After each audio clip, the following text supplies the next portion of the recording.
The next question would be, where does Matabeleland go from here? Does Matabeleland then continue to uphold the pro-Zimbabwe democratic movements, where people are hoping that they will continue to move, to agitate, to do political activism, just to try and get the people of Matabeleland to be respected and recognized as Zimbabweans?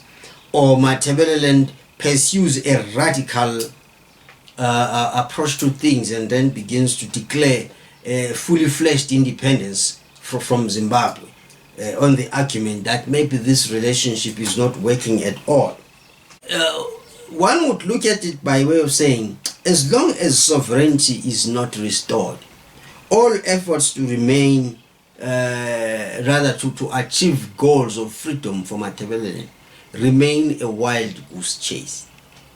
Because remember, if you lost sovereignty, if you lost a full package, pursuing the smaller elements on a piecemeal fashion is actually not going to work in your favor.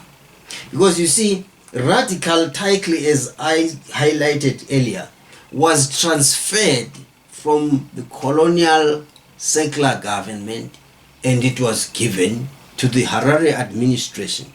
So even the allocations of land during the fast track land reform program, they were done on the basis of, on the authority of the radical title that the government in Harare already enjoyed in respect of the land all over from Zambezi to Limpopo.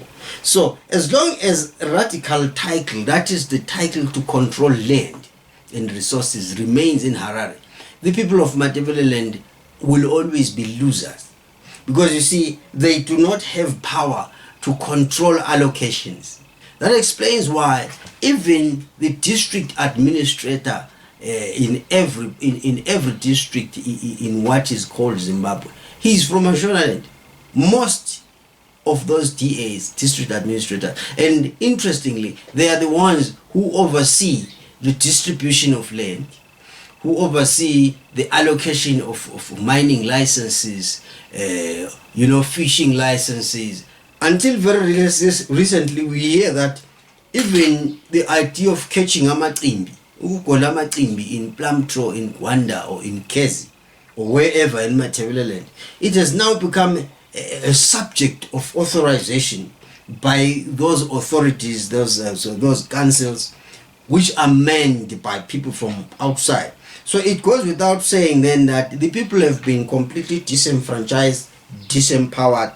They will not be able to take charge and destiny over their own lives, as long as the power, that is the radical power, the radical authority over land, remains with a foreign government. So with these half measures, it explains then why Matabeleland continues to fight, battles that never get to be won. And against that background, looking at whether it was a proper struggle for Matabeleland or not, it explains why Dr. Joshua Nkomo remains a man with a highly contested history, a very highly contested legacy. We are dealing here with a man who has a captured hero, legacy, because he is a captured hero in a sense. His remains lie interred, buried in Harare, far away from his admirers, far away from those that love him. You see, he is a man who was persecuted and threatened with death while he was alive, to the point that he fled the borders. He fled beyond the borders into Botswana and into the United Kingdom in 1983 when Gugura sought to kill him. Now, he is a man who was tormented and threatened while he was alive. But the same soldiers that threatened his existence. It is an irony that now he is guarded and protected by them in his death as he lies there at the Heroes Acre in Harare. Now, it is an interesting issue that he has that captured image, that captured legacy, because it works well for the people in Zimbabwe to say, yes, Joshua Nkomo was Father Zimbabwe, he was the man at the center. You know, pushing him away from those that admired him and those that always lived side by side with him. So, as you will well know, in African society, people want to, you know, visit those monuments like the graves and so on, just maybe for inspiration and so on. The burial of Joshua Nkomo in Harare obviously was a capture of the legacy, a capture of the idol, a capture of the hero, so that he would cease to be an inspiration. That explains the paradox why his body, his bones lie interred in Harare, but his statue is confined to Bulawayo. It is because he is not accepted in Harare as a hero per se, but he would rather be confined to Bulawayo when it comes to issues of heroism and his statue and so on. So he's the man which with a captured legacy. But as you can see, because he played such a significant role in the struggle for independence in Matabeleland, he is still looked up to as the man that informed and directed that struggle. But against that background, one then tries to understand how and why these people would try to use him like that. It is very simple. In order to continue to perpetrate and propagate the idea of a unitary Zimbabwe, you must capture Joshua Nkomo and keep him there under your guard, and so that you dominate the discourse, you dominate the discussion around him. You can decide what he's going to be called and so on and so forth. But because of the nostalgic memories associated with the struggle that Joshua Nkomo led, you find then that it becomes difficult for the people of Matabeleland to reimagine themselves, to reimagine a new reality, because it becomes now problematic how they would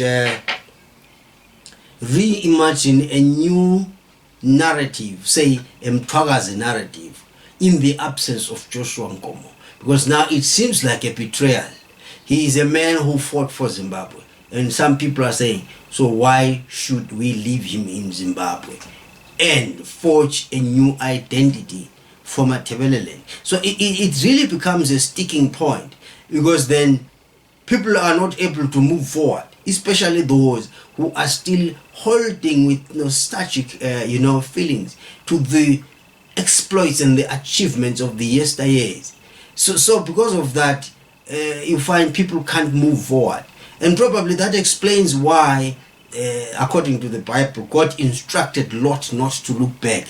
Because you see, when you look back to the achievements of the 1950s and 1960s and 1970s, and you look at the role that Joshua Nkomo and others played, you are tempted to say, yes, Zimbabwe is the new reality, let everybody endorse it. And that you get to understand why, even 42 years after such a failed show, people would still be willing to endorse the idea of Zimbabwe, on the assumption and on the hope against hope that one day things will turn right. But well, I think an analysis, as I have undertaken in the foregoing analysis, because Matabeleland lost sovereignty, Matabeleland must regain sovereignty. Before Matabeleland is able to regain his sovereignty, all attempts, all political struggles are meaningless. They will not bring for Matabeleland what Matabeleland desires.